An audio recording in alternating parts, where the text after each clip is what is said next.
جب بھی آپ پہ کوئی بہت بڑا غم آئے، جب بھی آپ کو نظر ہی نہ آئے کوئی راستہ، تو ہمیشہ پرسپیکٹو سامنے رکھیں۔ پرسپیکٹو یہ ملتا ہے کہ اگر ہمارے نبی غم سے گزر سکتے ہیں اتنے زیادہ اور اتنے بڑے حادثات سے گزر سکتے ہیں، تو اگر اللہ مجھے آزما رہا ہے کسی غم سے تو یہ کوئی بری بات نہیں ہے۔ میں بلکہ تفسیر پڑھ رہا تھا سورہ انبیاء میں، جو حضرت جو بیمار ہو گئے تھے،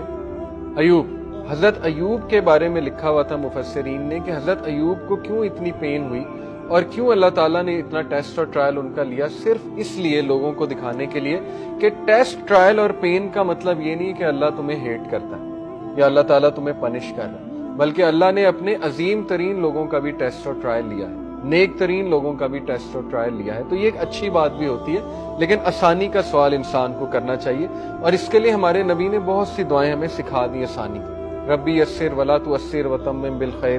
اللہم لا سہل الا ما جعلتہ سہلا وانت تجعل الحزن اذا شئت سہلا، اللہم انی اسألک العفو والعافیۃ فی الدنیا والآخرہ۔ یہ ہم پڑھتے ہیں صبح شام کے اذکار میں، ٹھیک ہے؟ تو آسانی کا ہی سوال کریں، لیکن یہ کہ اگر کچھ آ گیا ہے تو اس سے